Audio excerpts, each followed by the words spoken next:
अल्हम्दुलिल्लाह वकफ़ा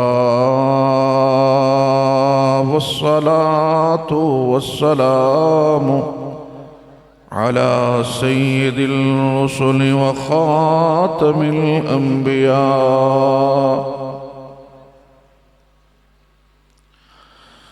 व अला आलिहि व अस्हाबिहिल अत्क़िया।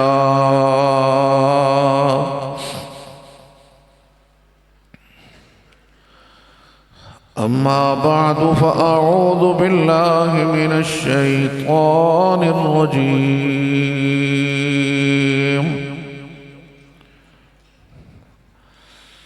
बिस्मिल्लाहिर रहमानिर रहीम।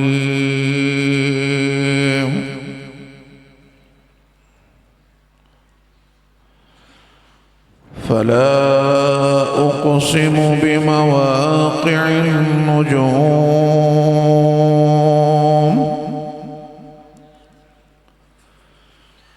व इन्नहु लक़समुन लौ तअलमून अज़ीम।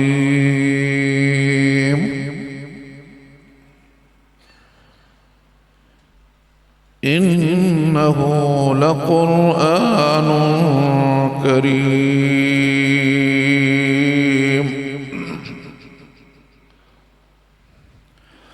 क़ाल अन्नबी सल्लल्लाहु अलैहि वसल्लम अक्रिमू हमलतल क़ुरआन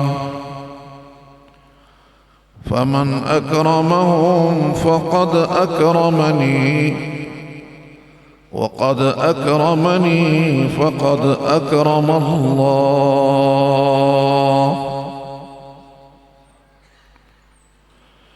सदक़ल्लाहुल अज़ीम व सदक़ रसूलुहुन नबियुल करीम व नहनु अला ज़ालिक मिनश शाहिदीन वश्शाकिरीन वल्हम्दुलिल्लाहि रब्बिल आलमीन। अल्लाहुम्मा सल्लि अला सय्यिदिना व मौलाना मुहम्मदिन व अला आलि सय्यिदिना व मौलाना मुहम्मदिन व अस्हाबि सय्यिदिना व मौलाना मुहम्मदिन व बारिक व सल्लि अलैहि।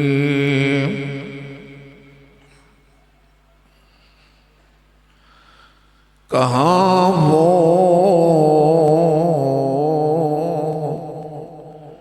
शुअरा की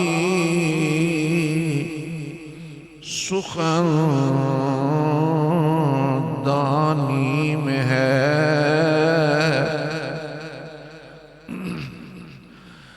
कहाँ वो शुअरा की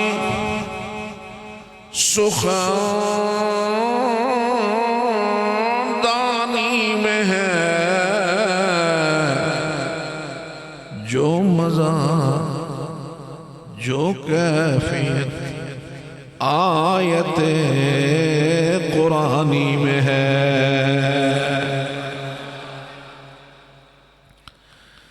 पत्थर को यूं तराशा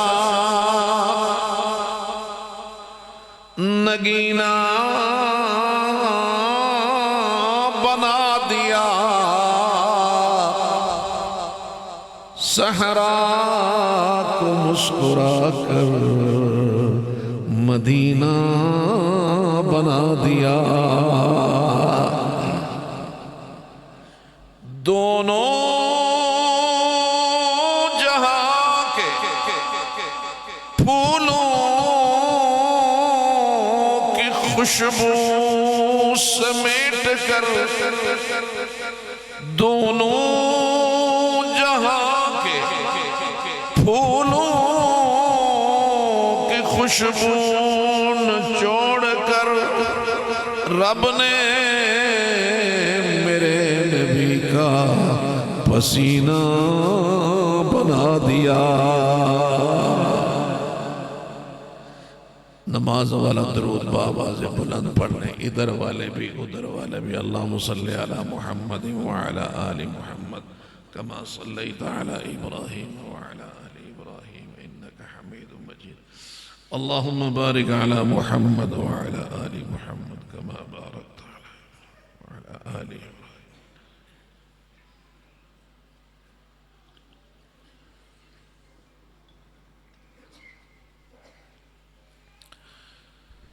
शान बज़्म,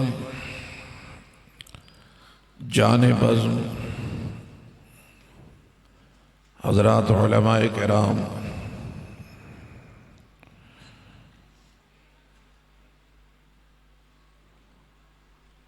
एबटाबाद की धरती के काबिल कदर, काबिल एहतराम बुज़ुर्गों, दोस्तों, मेरी इंतहाई काबिल कदर बहनों, बेटियों, अस्सलामु अलैकुम व रहमतुल्लाहि व बरकातुहू।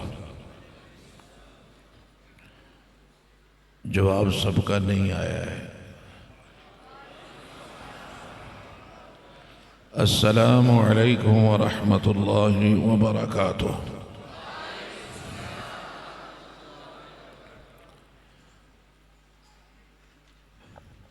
मैं सबसे पहले बरादर मोहतरम मौलाना मुफ्ती अब्दुल अलीम साहब को, उनके रफ़ीक़ ख़ास मौलाना मोहम्मद आसिफ साहब को, उनके जमी असातिज़ा को, और फिर आज अपने सीनों में अल्लाह की किताब को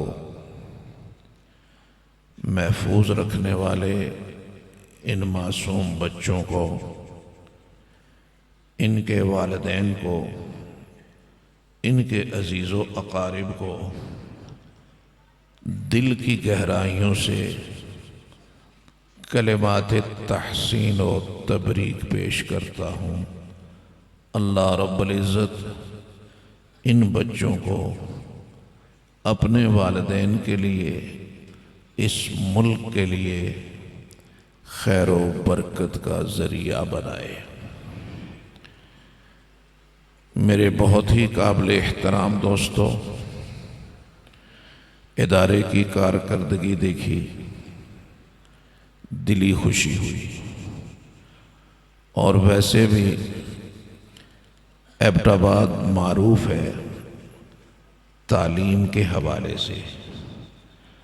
यहाँ पे बेशुमार स्कूल हैं, बेशुमार इदारे हैं।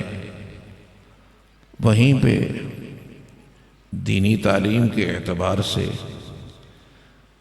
हमारा ये इदारा और यहाँ पे कायम बाकी इदारे, उन सब की कोशिश और कावश काबिल फ़ख्र है। जब पाकिस्तान बना, उलमाए हक़ का एक बड़ा तबका पाकिस्तान की इस तहरीक में इनके साथ खड़ा हुआ, जिनके सरखैल जामिया दारुल उलूम देवबंद के शेखुल हदीस, शेखुल इस्लाम हज़रत मौलाना शब्बीर अहमद उस्मानी रहमहुल्लाह ताला थे। उन्हीं की उन खिदमात के पेश नज़र उन्हें ये एज़ाज़ दिया गया कि सबसे पहले उन्होंने पाकिस्तान का परचम लहराया। पाकिस्तान का नारा भी कि पाकिस्तान का मतलब क्या, ला इलाहा इल्लल्लाह लगाया गया। लेकिन जब निसाब बनाया गया तो उस निसाब से कुरान व हदीस को किनारे कर दिया गया।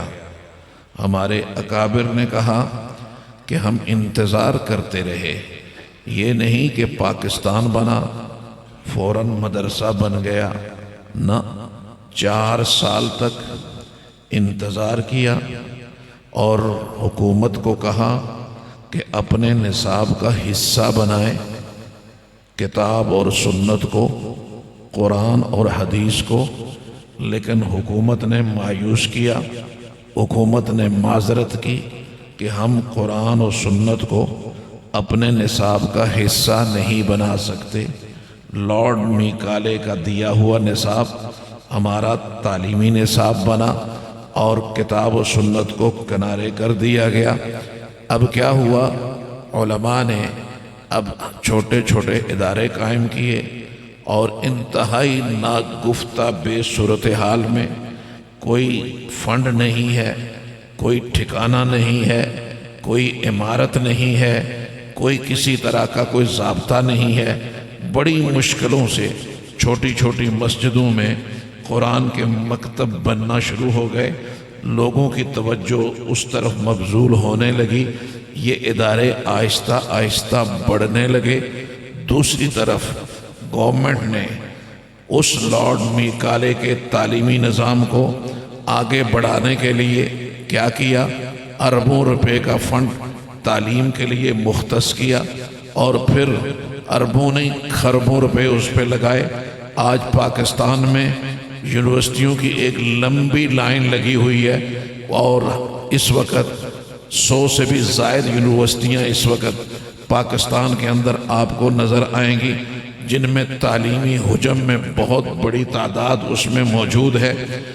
लेकिन इस सब के बावजूद, क्योंकि आप पढ़े लिखे लोग हैं, मैं आपके सामने इस फिक्र को इसलिए रखना चाहता हूँ कि इस वक्त जो पाकिस्तान में अरबों रुपए लगाकर यूनिवर्सिटियाँ बनाई गई, आलमी मेयार की हम एक यूनिवर्सिटी नहीं बना सके।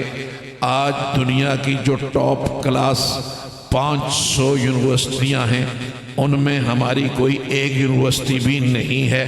अब आप एतराफ़ करेंगे, आपने अरबों रुपया लगाया, आप 500 में किसी एक में भी नहीं है।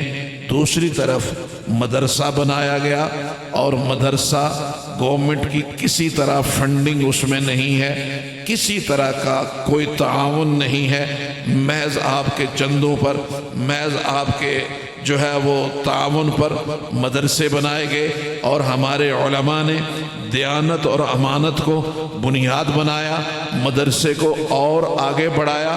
आज पाकिस्तान में मैं उलमा की मौजूदगी में एक इदारे के जिम्मेदार होने की हैसियत से कह रहा हूँ कि आज अल्लाह का करम है कि पाकिस्तान में दीनी मदारस का स्टैंडर्ड, दीनी मदारस का मुस्तवा इतना बुलंद हो चुका है कि दुनिया भर में अगर कोई दीनी उलूम की तकमील करना चाहता है तो उसके दीनी उलूम की तकमील उस वक़्त तक नहीं होती जब तक कि वो पाकिस्तान के इदारों का रुख नहीं करता है। अब जरा सोचो तो सही कि हमने क्या मेहनत की, और इस पर मैं पाकिस्तानी कौम को भी सलाम अकीदत पेश करता हूं। उन्होंने मदरसे पर एतमाद किया, मदरसे पर एतमाद किया, मदरसे को औलाद भी दी, माल भी दिया और इसका वकील भी बन गया। 9/11 जब हुआ तो ये जो हमारा बोर्ड है वफाकुल मदारिसुल अरबिया पाकिस्तान, इसमें टोटल 2880 मदरसा रजिस्टर्ड था। बना हुआ कब से है? 1963 से। 1963 से लेकर 9/11 तक जो मदरसा इस बोर्ड में रजिस्टर्ड हुआ उसकी तादाद कितनी थी? 2880। अब जब 9/11 हुआ, आलमी दबाव बढ़ा, आलमी मीडिया ने मदरसे को दहशत गर्दी का तमगा दे दिया कि ये दहशत गर्दियों की छावनियां हैं, ये न जाने क्या क्या है। मनफी प्रोपेगेंडा किया गया, लेकिन पाकिस्तान की कौम अपनी आंखों से देख रही थी कि ये कुरान पढ़ने वाले बच्चे, हमारी गलियों में रहने वाले बच्चे, यहाँ पर तो किसी तरह की कोई ट्रेनिंग नहीं हो रही है, कोई ट्रेनिंग कैंप नहीं है, ये कुरान पढ़ने वाले, ये हदीस पढ़ने वाले बच्चे हैं। कौम ने इस आलमी प्रोपोगंडे का किसी तरह दिलो जान में उसे कबूल नहीं किया। उसे मदरसे में बच्चा भी दिया, मदरसे के साथ तावन भी किया। तो ये 9/11 से लेकर सिर्फ हमारा जो बोर्ड है, जिसे वफाकुल मदारसुल अरबिया पाकिस्तान कहते हैं, इस वक्त तक उसमें 24,000 मदरसा रजिस्टर्ड हो चुका है। उस वक्त तादाद तलबा कोई 1.5 या 2 लाख थी, और आज तादाद तलबा हमारे इस नेटवर्क में वफाकुल मदारसुल अरबिया पाकिस्तान में तादाद तलबा 40 लाख है बिहम्दिल्लाह ताला। 40 लाख। ये जरूरत क्यों है मेरे काबिले एहतराम दोस्तों? साइंसी उलूम जरूरत है, इनकार नहीं है। जदीद उलूम जरूरत है, इनकार नहीं है। लेकिन ये सारी की सारी चीजें जरूरत हैं, लेकिन इससे भी बड़ी जरूरत इंसान का ईमान है। ईमान। आज अपने नौजवान को कुरान से जोड़ो। मुफ्ती नईम साहब ने नाजरा क्लास की बात की, मुझे बहुत अच्छी लगी। कुरान से राबता, इस राबते की बरकतें क्या हैं? इस राबते की बरकतें क्या हैं? जरा मुलाहिजा। अमेरिका में एक मस्जिद के खतीब हैं, इमाम हैं, और वो इमाम और वो खतीब एक वाकया बयान करते हैं अपने आप सामने बीता हुआ। कहते हैं मेरी मस्जिद में पहली सफ में एक पाकिस्तानी नौजवान फजर की नमाज में सबसे पहले आता, आकर तिलावत कुरान करता और फिर नमाज पढ़ता। इंतहाई बाअखलाक खूबरू नौजवान, किसी कंपनी में काम करता था। हमारी अलैक सलैक भी हो गई, सलाम दुआ हो गई, और वो हमें अच्छा लगने लगा। प्यारा सा नौजवान था। तो हाल अहवाल लेते रहे। कहने लगे अचानक वो गायब हो गया। गायब हुआ, ऐसा गायब हुआ कि उसका टेलीफोन लगाएं लगता नहीं है। उसके अजीज व अकारिब कहते हैं कोई पता नहीं, भाई मर गया है, एक्सीडेंट हो गया है, क्या हुआ उसको, कोई पता नहीं। यहां तक कि हम मायूस हो गए। 2 साल 3 साल के बाद एक दिन फजर की नमाज ही में देखा कि वो सफ पे बैठा हुआ रो रहा है, कुरान हाथ में रो रहा है। तो मैंने कहा अल्लाह के बंदे कहां गए तुम, क्या हुआ? कहने लगा इमाम साहब नमाज पढ़ाएं, लंबी कहानी है, कमरे में बयान करूंगा। नमाज पढ़ी, कमरे में ले गया। भाई तुम अजीब आदमी हो, को फोन तो करता है बंदा। उसने कहा नहीं, मेरे साथ बड़ा अजीब वाकया हुआ। कहा क्या वाकया हुआ? कहा वाकया ये हुआ कि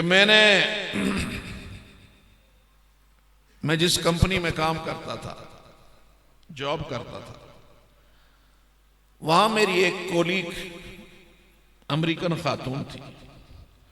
उसके साथ मेरा एक ताल्लुक बना, सलाम दुआ हुई, और थोड़े अरसे के बाद मैंने उससे ये कह दिया कि मैं तुमसे शादी करना चाहता हूं। तो उसने कहा कि शादी करना चाहते हो? जिस मुआशरे को हम आजाद मुआशरा कहते हैं। मेरी बेटियां भी सुने, उस अंग्रेज खातून ने कहा, खुद कमा रही है, अमेरिका की नेशनल है, उसने कहा तेरी मेरी शादी उस वक्त तक नहीं हो सकती जब तक कि हमारे पेरेंट्स, हमारे वालिदैन राजी नहीं होते।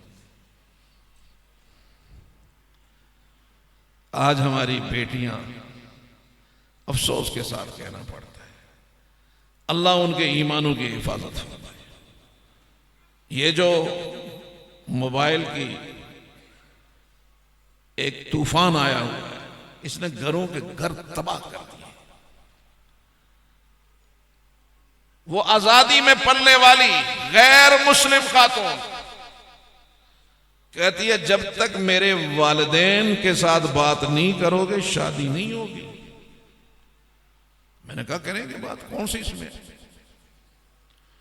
कहने लगा मैं चला गया उनके वालिदैन के साथ, उन्होंने कहा शादी हो जाएगी चंद शर्तों के साथ, शादी हो जाएगी लेकिन चंद शर्तों के साथ। एक शर्त यह है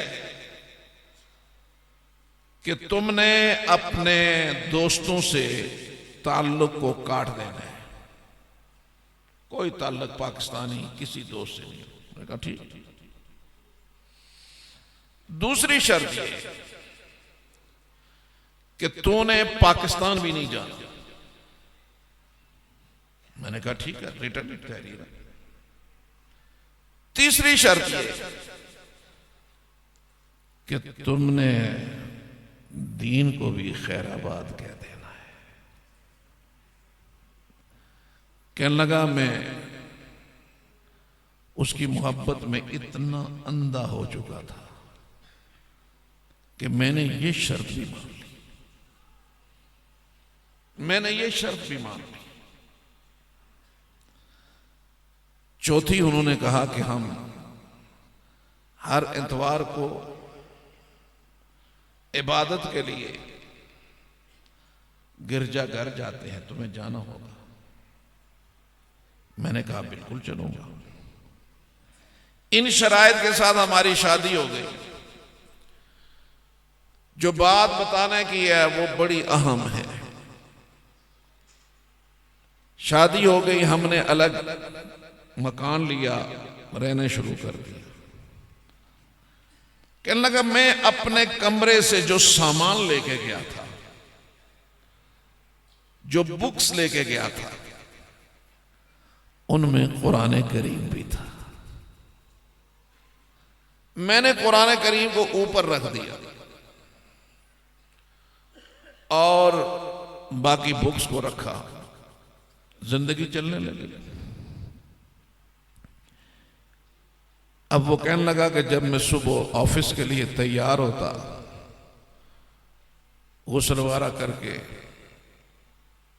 तो मेरी निगाह कुरान के साथ चार हो जाती।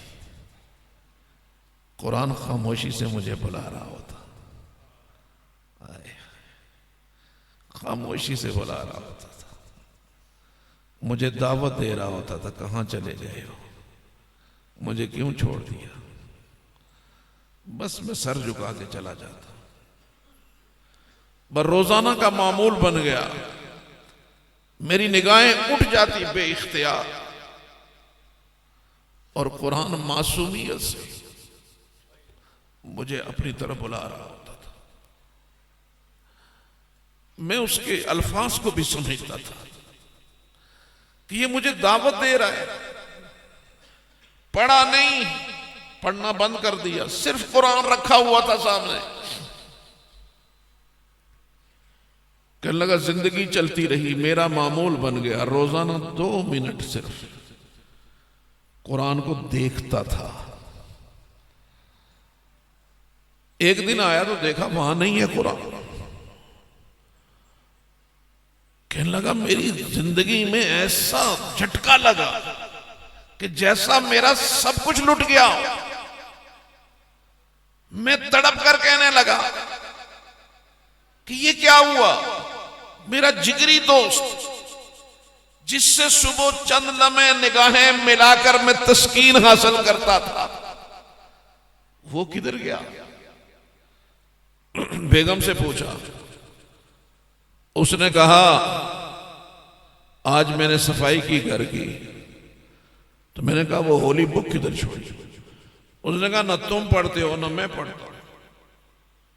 तो मैंने उसे बाहर फेंक दिया, गार्बेज कर दिया, फेंक दिया। कहने लगे मैं दौड़ा और वो कूड़े का जो ड्रम था उससे मैंने तलाश करना शुरू किया और कुरान को निकाला और चूमना शुरू कर दिया। चूमा, सीने से लगाया और वो दरवाजे पर खड़ी होकर देख रही है। अब मैं जब लेकर वापस आया तो दरवाजे पे खड़ी हो गई। कहने लगे नहीं, इन दोनों में से एक का इंतखाब करना होगा, या कुरान इस घर में रहेगा या तुम और मैं रहेंगे।